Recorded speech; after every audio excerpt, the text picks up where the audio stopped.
This time of crisis, a well-rounded and effective educational practice is what is needed for the capacity building of young minds. It will develop skills that will drive their employability, productivity, health and well-being in the decades to come and ensure the overall progress of India. While speaking, we have another caller, Mandira, online. Hello Mandira, can you hear me?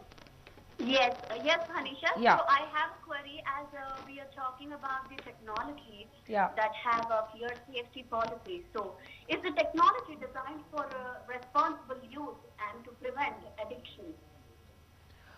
Um, Let me tell you one thing here. Technology is something is a wider subject. Technology itself is a wider subject. It cannot be designed as a whole, but it can be designed as parts. Like what we use is called apps. WhatsApp, Facebook app, whatever apps or the online shopping apps. So technology can be divided into parts and be controlled. So if technology design for youth, if you're saying, there are certain things that can be beyond control of parents or any elderly surveillance, but the technology is always being watched by the apps, the um, gadgets or whatever technology based products or gadgets one person is using. It can always be monitored, which is monitored by the government. Your phone, as you say, your phone is always listening to you. It's always listening to you. The point is whether the other person on the other side chooses to listen to your conversation or no. Let it be your phone is switched on, switched off, their calls or no, your phone is always always listening to you. So that's how wide technology is. So technology being designed into a certain way, no, it cannot be. It's a very huge subject and it can be divided into parts but not designed as a whole. So in this case, what are the long-term efforts of e-classes on students? As we can see, some online classes going on for every school and colleges. Yeah. Most of the educational institutions are providing e-classes online.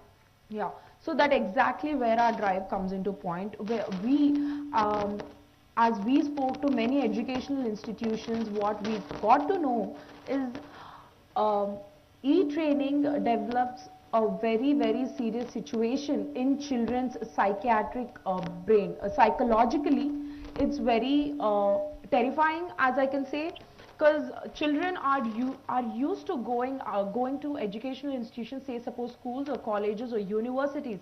They are used to going to a foundation, socialize between their friends, play some sports.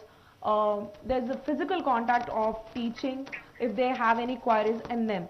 But the effects of e-learning is all of those things are restricted here. Students are forced to sit in front of a system, concentrate on what the teacher is saying and then take time for doubts. If in case if in case the on the video call time limit applies, as we speak of, Zoom call allows only 40 minutes for each session.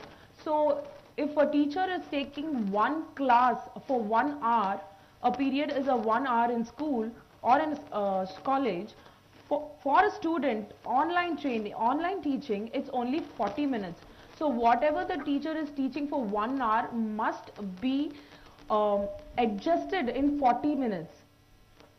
So there a lot of things get cut out, like students getting doubt or the communication between student and teacher herself or himself face a lot of challenge engaging the students to make a listen to them.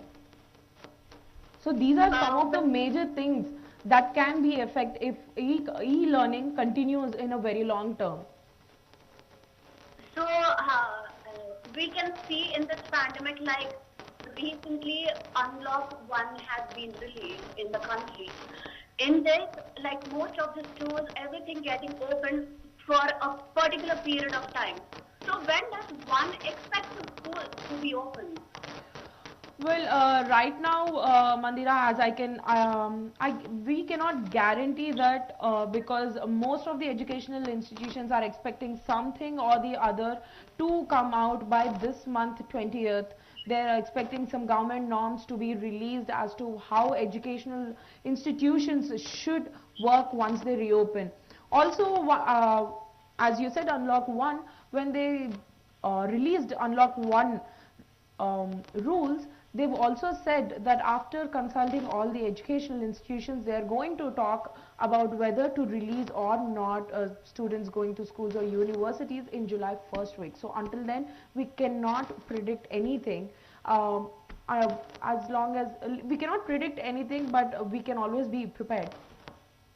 There is some breathing gap for the educational systems until then. Yeah, Hamisha. So I have my son. He's studying in intermediate second year. Yeah. So as a parent, so what is our primary responsibility after schools or the colleges getting open? So, as you said, inter second year, which is 12th grade, 12th grade and 10th grade exams are going to start next month, and all the educational systems are already preparing for it. So, once, Manira, can you hear me? Yes, Anisha. So all the educational systems are taking their precautionary measures as to sanitizing or social distancing, making students as if students are supposed to, like, they make usually they make them sit two people in a bench, but now they're making one person sit in one bench, and it continues alternatively, and probably they have a number according to the number of benches they have in class. They have number of students as well that they are going to allow in each class. When it comes to parental side, I think the responsibilities from home should be carrying their own sanitization kit like mask or hand sanitizers, and avoid touching your face for as long as possible, because that's how it enters our body. COVID enters our body. That was really so helpful information you have provided, Anisha. Thank you so much. Thank you so much, Mandira, for calling us. Some countries will be able to increase their teachers' digital skills.